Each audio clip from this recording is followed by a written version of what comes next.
actions of people in the past, how it affected us. Who was it I was speaking to yesterday, and they said that somebody said something to them when they were young and they believed that. Because our brain is wired to believe the negative more than the positive. It's harder to believe in ourselves than it is to be down on ourselves, you know? And a lot of people try and keep us down to keep them up, you know? So what this is saying is, what are we allowing to grow? You know, what are we allowing to grow? What has happened in our childhood that, you know, our childhood, our adulthood, our present, our past, whatever. What seeds, even our future, what seeds have been planted that make us think we can't have that? Now, I used to teach, and I used to teach in schools, and I used to teach comp, I used to teach art. And I would go in, and the first thing I would do was I would write impossible on the board. I would get the kids to read it and say, impossible, what does that mean? That it can't be done. It's like, okay, what do you want to be when you leave school? Oh, well, I want to be a footballer, but I can't do that, so I'm going to be a lawyer. So why can't you be a footballer? Well, you know, you like, people don't be professional footballers. Of course they do. There's loads of them out there. Have you never seen the Premier League? You know, have you never looked at like world, you know, the World Cup? They're all footballers. Oh yeah, but my dad says that I can't do that. It's like, all right, okay.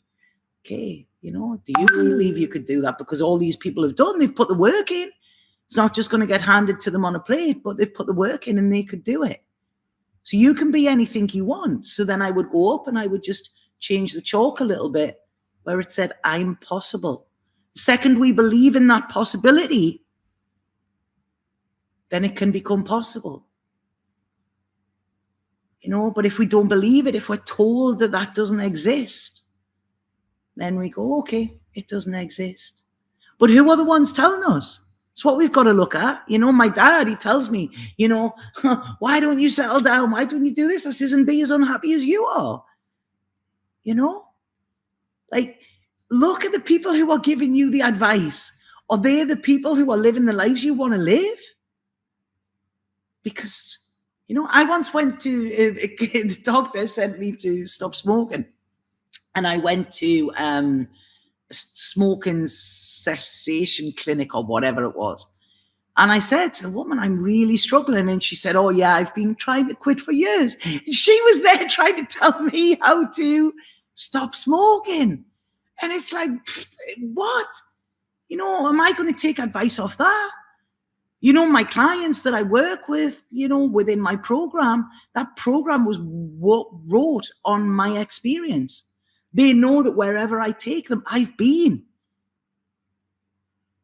You know, so look at where the advice is coming from, you know, because it's often people with broken hearts or cut off hearts that are giving the advice because they're like, I had to give up, you have to give up, you know? And it's people in pain that usually have most to say, okay? So this is where it's saying, this is where there's a spark. This Pisces moon wants to bring a spark of something, but you're also going to be tempted by that dark side. It's the dark and the light. Which one do you go to? Which one do you go to? Okay? Because there's healing needed to be had here. Massive healing. There's definitely healing around relationships. Definitely healing around love.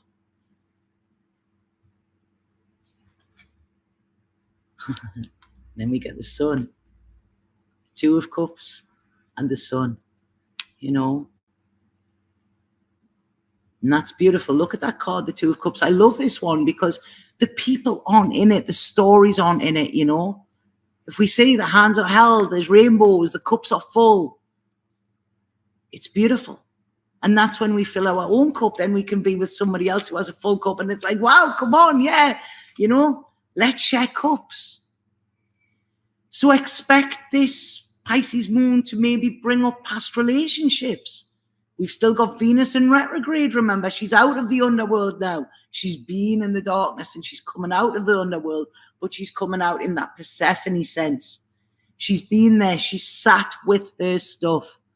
She's taken that time to go into herself. She's unraveled the circles of the mind. She's clear, she's concise, and she has an open heart now. There you go.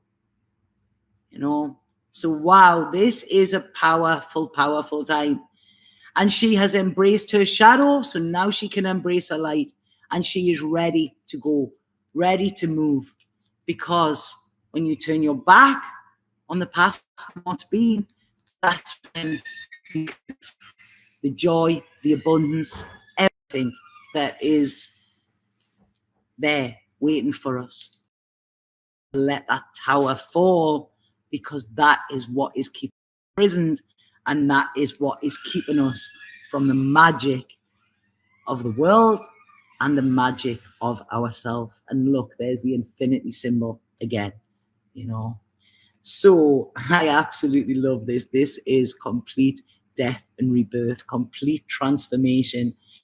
The wheels are changing. The struggle is over if you want it. You know, John Lennon said, war is over if you want it.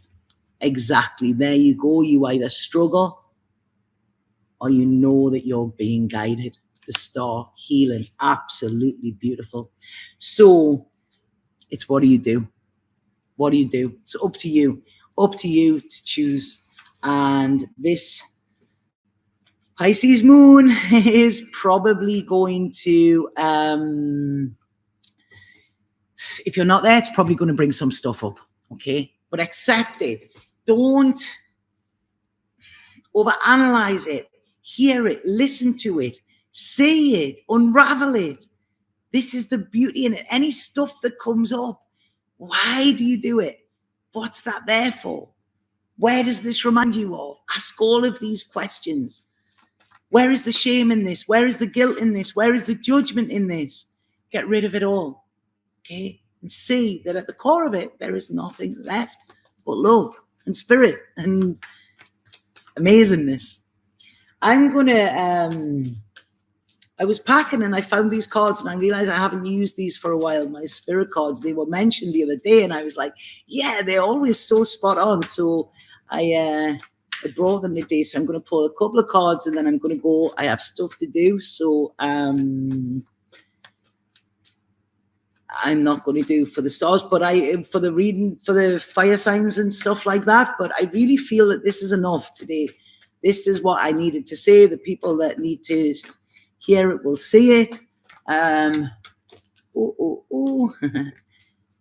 then, you know, let me know if it makes sense.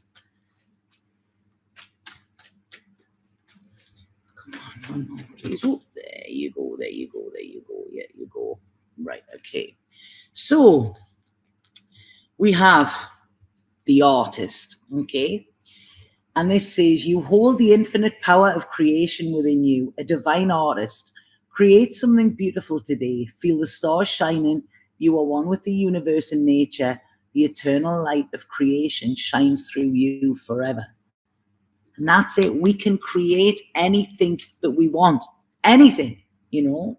And we're all artists. This is what modern society stops us from creating, okay? We are meant to connect. We are meant to create.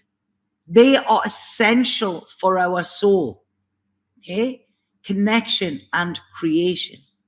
Communication, commune. That's what it is, commune, you know, communion. This is when we come into this. So we can create the life that we want.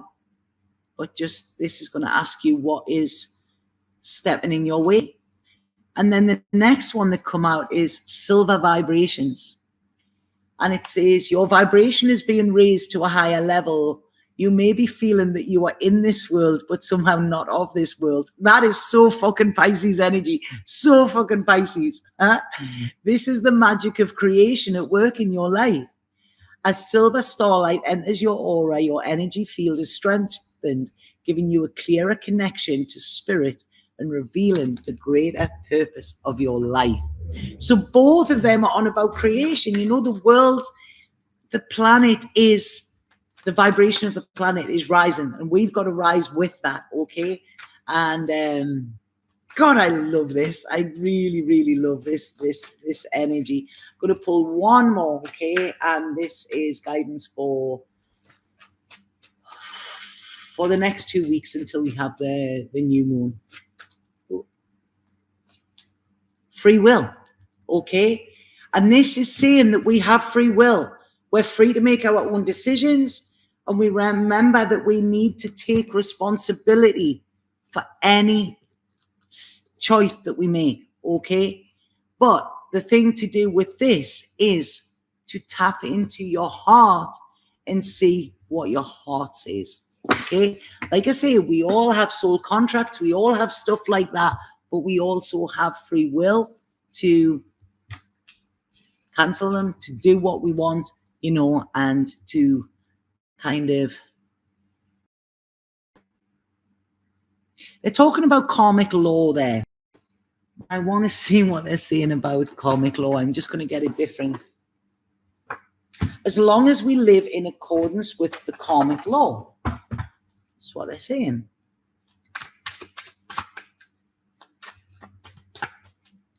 Because the law of karma is that it will, what goes around comes around. It will always come back around again. It will always come back around again. So I'm going to put one more card with this. Is there?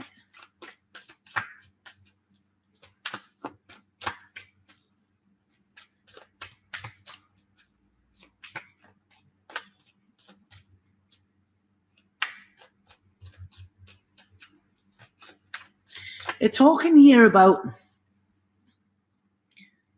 something about a blockage in the crown chakra, okay, collectively. And this is where the caution is coming in, okay? So there's caution here. There's caution. There's a lot of mind coming in. Wow. Right, okay.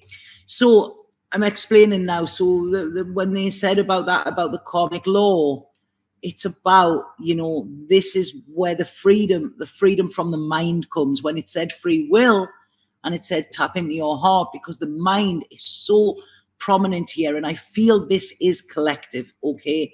This is collective energy. And then what we need to do, it's Page of Cups, Knight of Cups. Page of Cups, dare to dream. Knight of Cups, go chase that dream. Or throw your heart out in front of you and then run ahead to catch it, because there you go. That's where the Nine of Cups is. That's where the contentment is. Okay? So that's where you're heading. So I'm going to stop now, you know, because this could just go on and on. I hope that message has landed. I hope that it makes sense to you. And yeah, and I hope that you...